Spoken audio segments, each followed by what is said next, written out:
Ya, pemirsa, hari ini tepat pukul 11.05 waktu Indonesia Tengah, hari ini sebanyak 40 koli diturunkan dari pesawat Angkatan Udara Republik Indonesia yang merupakan bantuan dari BNPB Pusat yang di dalamnya berisi APD dan lain sebagainya. Dan terkait dengan hal itu, saat ini kita telah bergabung bersama dengan Kepala Dinas Kesehatan Provinsi Sulawesi Tengah, Dr. Reni Lamajido, SPPK MKes. Assalamualaikum, selamat malam Ibu. Ya, selamat malam Bu Dokter. Baik. Ya, Ibu, apakah Anda bisa mendengarkan kami dengan baik? Ya, alhamdulillah bisa didengar dengan baik. Ya, baik Bu Dokter, ini langsung saja karena begitu banyak pertanyaan yang juga akan disampaikan kepada Ibu Dokter terkait dengan penyebaran COVID-19. Nah, tadi siang juga sudah diantarkan APD dan juga masker ya yang lumayan lah untuk kesehatan dari seluruh dokter-dokter ataupun juga perawat-perawat atau tim medis. Mungkin bisa dijelaskan apa saja yang datang hari ini yang merupakan bantuan dari BNPB Pusat tersebut, Bu? Silakan. Ya. Terima kasih. Yang datang tadi itu adalah APD berupa baju sebanyak 2.000 atau 40 koli dan juga masker sebanyak 10.000. Itu adalah bantuan BNPB yang langsung tadi diserahkan oleh Bapak Dandrem kepada kami pihak Dinas Kesehatan Provinsi Sulawesi Tengah. Iya, baik. Ibu Reni, selanjutnya seperti apa kemudian distribusi untuk APD dan masker ini akan dilakukan untuk seluruh tenaga medis? Apakah sebarannya akan dibuat secara merata atau seperti apa? Iya, kami akan mendistribusikan secara merata kepada seluruh kabupaten kota, rumah sakit daerah, dan rumah sakit swasta yang ada di Palu, serta di Dinas Kesehatan Kabupaten Kota. Jadi berupa baju dan masker. Baju dan masker. Mumpung sekarang sedang dengan Kepala Dinas Kesehatan Provinsi Sulawesi Tengah nih, Ibu Dokter. Ibu Dokter, untuk saat ini sebenarnya perkembangan COVID-19 di Sulawesi Tengah seperti apa, Bu Dokter?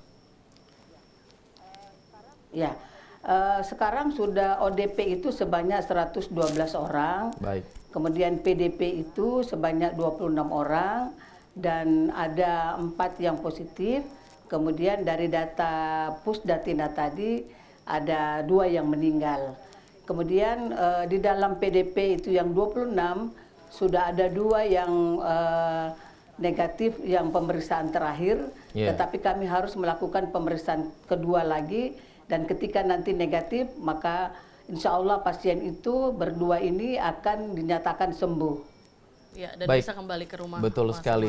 Bu Dokter, ini untuk langkah konkret dari Dinas Kesehatan sendiri dalam mengurangi angka yang ternyata setiap hari makin betul, makin meningkat, gimana Bu Dokter? Ya, yang pertama itu kita mencari kontak-kontak terhadap pasien-pasien yang positif. Semua yang ada kontak dengan yang positif itu kita lakukan pemeriksaan rapid. Kemudian setelah pemeriksaan rapid, kalau ada yang positif, maka kita akan masukkan ke dalam rumah sakit kalau memang ada gejala. Ya, baik. Ibu Reni, saat ini APD itu sendiri memang masih di Dinas Kesehatan begitu ya. Kapan kemungkinan distribusi ini akan dilakukan kepada seluruh rumah sakit rujukan yang ada di Sulawesi Tengah? Insya Allah secepatnya saya sudah meminta kepada seluruh teman-teman kabupaten kota untuk besok pagi silahkan mengambil di kantor Dinas Kesehatan Provinsi Sulawesi Tengah di instalasi farmasi. Baik Bu Dokter, ini sesuai dengan angka atau data di Dinas Kesehatan, apakah dengan distribusi yang diberikan itu sudah mencukupi untuk seluruh rumah sakit dan juga dengan masa dengan masa COVID-19 sekarang yang masih belum tentu kapan selesai begitu? Ya, sangat belum mencukupi. Oleh karenanya mestinya kita mempersiapkan kurang lebih 25.000 APD untuk mengcover seluruh rumah sakit.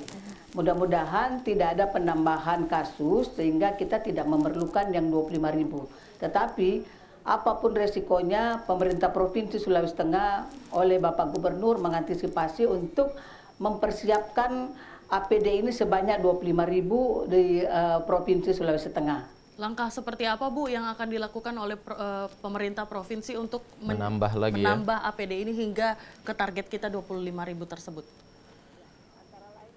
Ya, antara lain itu kami meminta bantuan SMK-SMK Iya. untuk membantu kami di dalam penyiapan APD, tetapi dengan standar-standar yang dipakai itu adalah memenuhi syarat di dalam untuk pengadaan APD.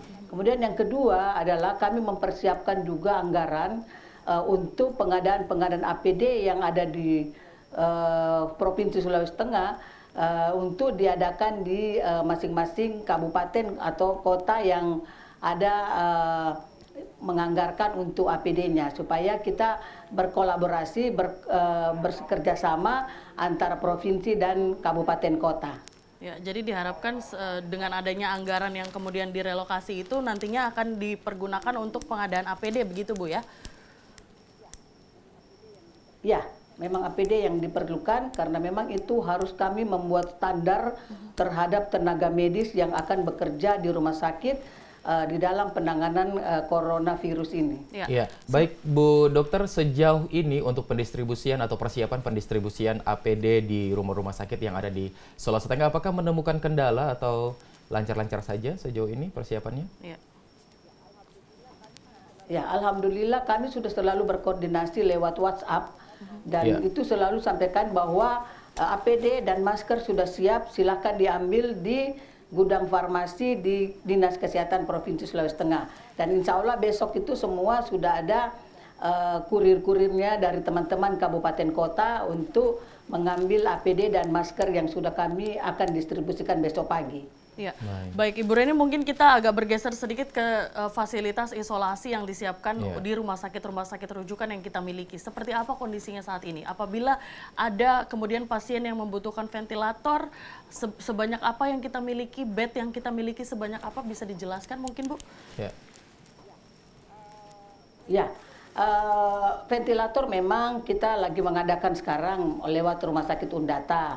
Karena itu yang dibutuhkan sekali. Yeah. Namun memang ada beberapa rumah sakit yang tidak mempunyai ventilator terlalu banyak. Tetapi kami sudah mengantisipasi untuk rumah sakit yang utama dijadikan tempat rujukan adalah Rumah Sakit Undata. Karena mempunyai kapasitas ruang isolasi, sekarang itu kita sudah mempersiapkan sebanyak 67 kamar untuk isolasi dari COVID-19 ini. Ventilator, apakah ada lagi yang fasilitas lain yang sekarang mungkin masih agak susah untuk disediakan begitu? Masih terbatas begitu Bu? Beberapa rumah sakit memang ada, tetapi tidak banyak. Nah, Undata ini sudah sementara kita memesan dan insya Allah dalam waktu dekat ventilator ini juga akan ada. Ya. Kita berharap bahwa nanti kasus-kasus COVID-19 ini tidak ada yang sampai kita melakukan intubasi untuk penambahan pernafasan lewat ventilator. Mudah-mudahan dengan penanganan dari teman-teman dokter ahli, dokter umum dan seluruh perawat tenaga kesehatan seprovinsi Sulawesi Tengah itu betul-betul bisa mengikuti pedoman yang dilaksanakan oleh Kementerian Kesehatan. Ya. Baik Ibu Reni, selanjutnya terkait dengan masih adanya pasien-pasien non-infeksi begitu yang tidak merupakan pasien COVID-19 yang masih harus datang ke rumah sakit rujukan misalnya Undata dan Anutapura. Seperti apa kemudian upaya atau strategi yang dilakukan agar pasien-pasien non-infeksi ini kemudian aman begitu, tidak tertular dari pasien yang ada? Ya, memang kita mempersiapkan ruang isolasi di beberapa rumah sakit termasuk Anutapura dan Undata itu berjauhan dari tempat perawatan untuk ruang isolasi COVID-19 sehingga kalau tidak perlu takut masyarakat terhadap kalau ada penyakit lain, infeksi atau mau melakukan pengobatan terhadap pasien-pasien yang di luar daripada COVID-19 ini, maka itu tidak perlu takut karena memang berjauhan ruang isolasi yang kita siapkan. Baik. Baik, Bu Dokter, ini terkait dengan bagaimana Dinas Kesehatan melakukan sosialisasi kepada masyarakat memang sampai dengan saat ini, karena seperti tadi juga yang kami saksikan dari Kepala Dinas Kota Palu, iya, bahwa memang kita tidak akan pernah tahu siapa yang terkena dan siapa yang akan menyebarkan. Nah, cuman memang sampai dengan saat ini seperti pasar tradisional ataupun juga beberapa tempat-tempat itu masih terus dengan bergerumun orang begitu, berkumpul orang. Itu bagaimana dari Dinas Kesehatan untuk bisa mensosialisasikan kepada orang-orang yang ada di Kota Palu ini atau di Sulawesi Tengah?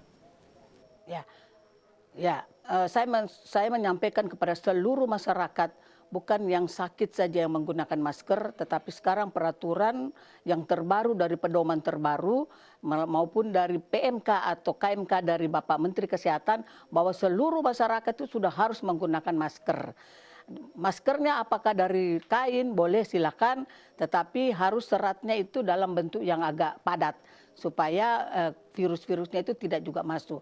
Kemudian masker itu yang dari kain boleh kita lakukan mau dicuci tidak apa-apa, tetapi kita harus menggunakan masker baik yang sakit maupun yang sehat. Ini sudah aturan. Bukan lagi seperti yang lalu bahwa kita menghimbau untuk menggunakan masker, tapi pada saat ini semua masyarakat sudah wajib menggunakan masker. Ya. Baik. Ya, baik. Selanjutnya Ibu, mungkin ini ada yang ingin Anda sampaikan langsung kepada warga Sulawesi Tengah yang saat ini sedang menyaksikan terkait dengan perkembangan kasus COVID-19 ini. Iya, dan salah satunya juga Bu Dokter terkait dengan pendistribusian APD, begitu banyak organisasi yang juga menggalang dana untuk pendistribusian APD. Tanggapan Anda juga mungkin Bu Dokter, silakan. Ya. Yang pertama, saya mengucapkan banyak terima kasih pada donatur-donatur yang sudah memberikan kami bantuan baik APD maupun masker maupun hand sanitizer itu terhadap kami maupun langsung ke masyarakat. Sekali lagi saya ucapkan banyak terima kasih. Mudah-mudahan sumbangsi ini oleh Allah Subhanahu wa taala dibalas dengan kebaikan yang lebih baik. Kemudian yang kedua, saya menghimbau kepada masyarakat dan menyarankan tidak usah keluar dari rumah, di rumah saja supaya tidak tertular dengan virus corona ini. Kemudian supaya kami dari tenaga kesehatan, biarlah kami yang akan bekerja untuk memberikan pengobatan, pelayanan kepada seluruh masyarakat yang terkena COVID-19 ini.